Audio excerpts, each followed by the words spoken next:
तो निंदा चुगली करना, आलोचना करना, शिकायत करना, ईर्ष्या में लगे रहना, बदले की भावना मन में रखना, चोट पहुंचाना या फिर आग लगाने का काम करना। इतना समय निकालते हैं लोग किसी को भड़काने में। अपने 10 काम भले ही खुद लेट हो रहे हो, लेकिन थोड़े से अपनी तरफ से मिर्च मसाला लगाकर कुछ अपनी तरफ से घर से ऐसी सामग्री लेके आते हैं कि 2 आहुति वो भी दे के जाते हैं, झगड़ा हो जाए। मुर्गे लड़ाने का काम जैसे पहले नवाब लोग किया करते थे ना, आजकल ऑफिसों में चलता है। किसी न किसी को मुर्गा बना के मुर्गे लड़ा रहे होते हैं, जो भी भड़क जाए, और फिर दूर खड़े होके मजा लेते हैं। और कोई अगर चुपचाप बैठा हो व्हाट्सएप देख रहा हो, उसको कहेंगे व्हाट्सएप बंद कर, लाइव प्रोग्राम चल रहा है। चालें चलना, दूसरे को नीचा दिखाना, घटिया राजनीति करना, पूरी दुनिया भर में ये ऑफिसों से लेके घरों में, दुकानों में, जगह जगह आप लोग ये देखते हैं। और फिर ग्रुपबाजी हो जाती है, ग्रुप ऐसे बना लेंगे, बिरादरी के ग्रुप बन जाएंगे, गोत्र के ब्रिज ऐसे ग्रुप बन जाएंगे। ये सब वो सब चीज़ें हैं जो आपको अशांत करने वाली चीज़ें हैं, मतलब आपकी ज़िंदगी की जो मुस्कुराहट है उसको छीनने वाली चीज़ें हैं। पेट भरा हुआ है, घर ठीक चल रहा है, सब कुछ ठीक है, उसके बाद में ऐसे चक्कर में पड़ जाएंगे। तो अगर ये चाहते हैं कि हम जिंदगी को ठीक ढंग से जिए, तो एक तो बात बात पर आग बबूला होना, मूड खराब कर लेना छोड़ दीजिए। बातों को बहुत ध्यान से सुनना है आपने। बात बात में आग बबूला होना, तिल का ताड़ बनाना, हर समय शंका करते रहना, इससे आपको बचना है। बचना इस बात से भी है कि आप दीर्घ सूत्री न बने। दीर्घ सूत्री का मतलब होता है किसी चीज को लंबा खींचना, कल कर लेंगे, परसों कर लेंगे, तब हो जाएगा, ऐसी भी क्या जल्दी है, बहाने बनाना आपकी पूरी जिंदगी की सफलता को चुराने वाली चीजें हैं, ये खराब कर देंगे।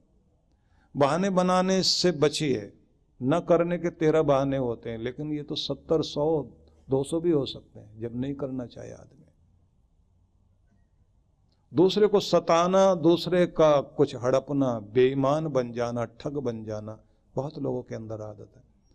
तो कुल मिलाकर आप देख रहे हैं कि दुनिया नरक भगवान ने नहीं बनाई, भगवान ने तो स्वर्ग ही बनाया था। इसको नरक बनाने की जिम्मेदारी लिए बैठे हम लोग। अपने आप को सुखी करने के लिए दूसरे के हिस्से का जो सुख है वो सब छीनने की कोशिश कर रहे हैं। दूसरे की आंख में आंसू देकर हम चैन पाना चाहते हैं। इसलिए आप लोग देख रहे हैं कितना चारों तरफ हाहाकार है, कितना आतंक, कितना डर, कितनी परेशानियां इस धरती पर है। लोग कहीं भी चले जाएं, किसी भी देश में चले जाएं, आपको जो दिखाई देता है, इतनी परेशानी क्यों है? जिंदगी इसलिए दी गई थी, भगवान ने इसलिए जिंदगी दी थी कि हम इस तरह की स्थिति में पहुंच जाएंगे। मैं इसलिए आपसे कहना चाहता हूं कि अगर आप चाहते हैं कि आपके अंदर परमात्मा, भगवत्ता उतर आए और सच्ची जिंदगी जी सकें, तो एक तो सात्विकता में उतर आइए और कुछ चीज़ों से बचना जरूरी है। जैसे मैंने आपसे कहा, ईर्ष्या अगर है तो खत्म करिए, निंदा चुगली करना, जो जो चीज़ें मैंने अभी आपको बताई, चाहे विवाद करना, शिकायती स्वभाव का रखना, भड़काना, आग लगाना, झूठी बातें करना, चालें चलना, दूसरों को नीचा दिखाना, घटिया राजनीति करना, ये सारी चीज़ें, या बहुत जल्दी मूड खराब कर लेना, या तिल का ताड़ बना लेना, छोटी छोटी बातों में जो है मूड खराब करके बैठ जाना, और लापरवाह बनना, आलस्य करना, चीज़ों को लंबा खींचना। इसी में फिर आगे चल करके एक बात और आती है, तुलना करना। कंपेयर करके देखते हैं ना हम लोग। परमात्मा ने हर आदमी को अलग बनाया, औरों से खास बनाया आपको।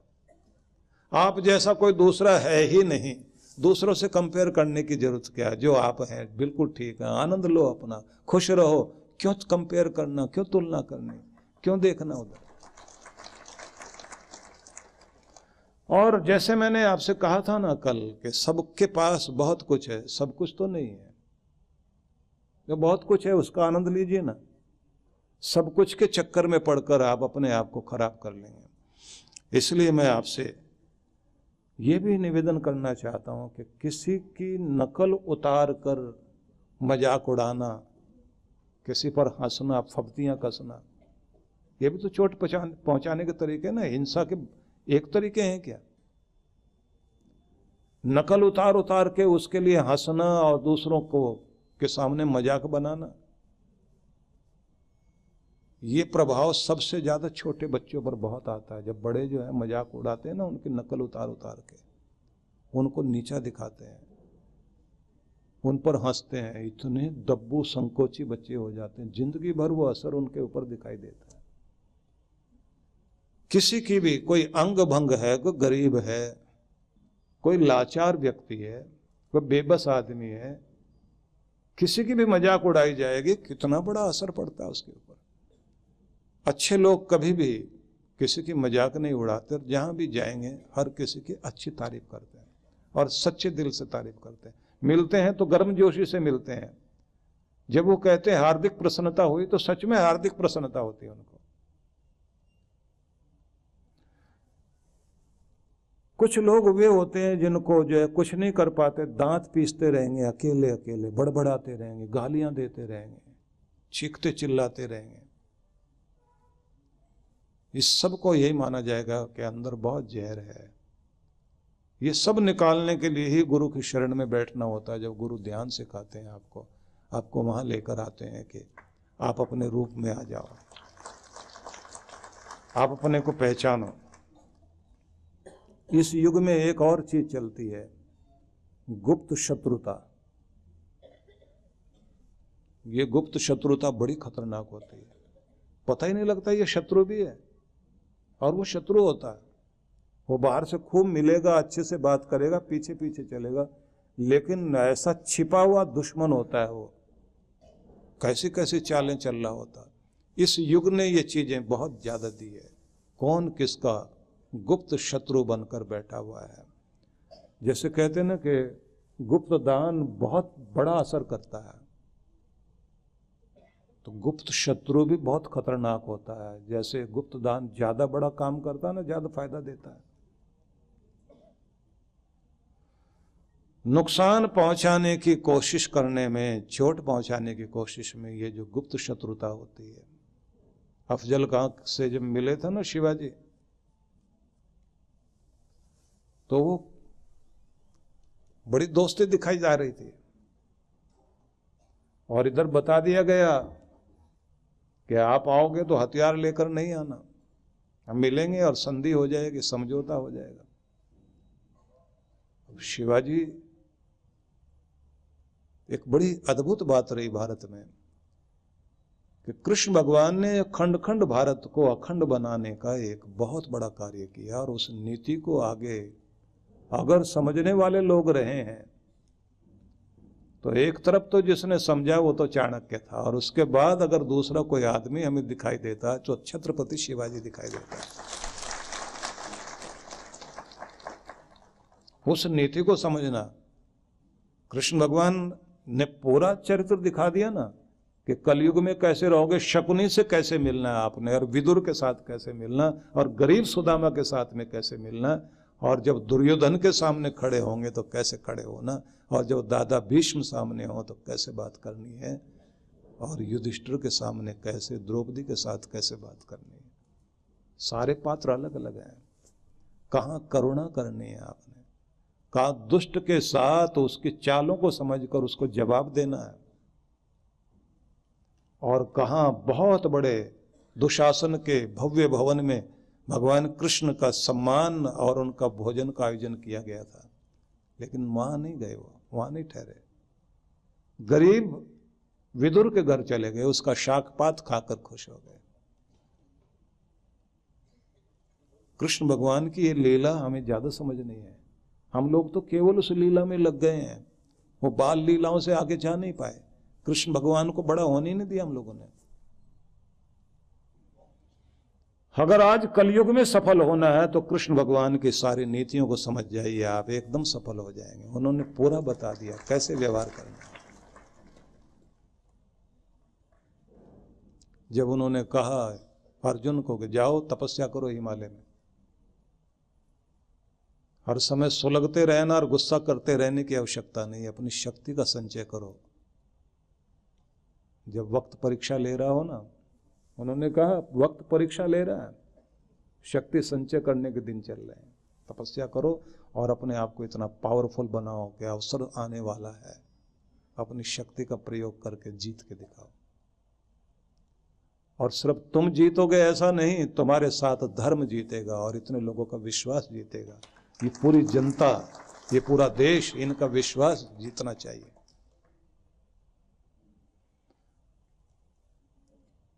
इसलिए मैं आपसे ये कहना चाहता हूं कि आप भगवान की भक्ति करते हैं, ये क्रांति है एक तरह की, व्यक्तित्व को पूरी तरह बदल देना, एक सफल जिंदगी जीना। भगवान श्री कृष्ण तो द्वारका में रह रहे हैं और उनका सोने की द्वारका थी, उसके बाद भी वन में जाकर तपस्या कर रहे थे।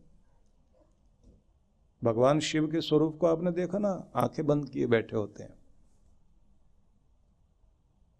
और लोग कहते हैं वो उनका नाम जप रहे हैं, उनका नाम जप रहे हैं। जप नहीं रहे, वो अपने आनंद में लीन है। आप भी जब खाली होते हैं, खुद के साथ बैठिए, अपने अंदर में, अपनी शांति में बैठिए, अपने अंदर का आनंद विस्तार कीजिए, अपनी आत्मा को तेजस्वी बनाइए।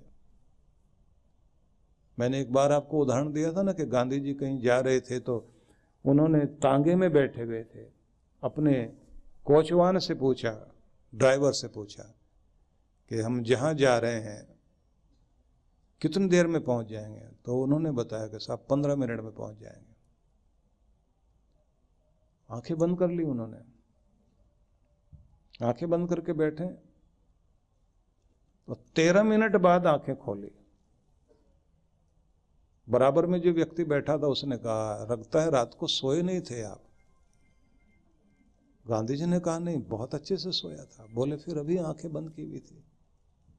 बोले ये खाली समय था ना, अपने मस्तिष्क को और शक्तिशाली बना रहा था, अपनी शांति में जाकर।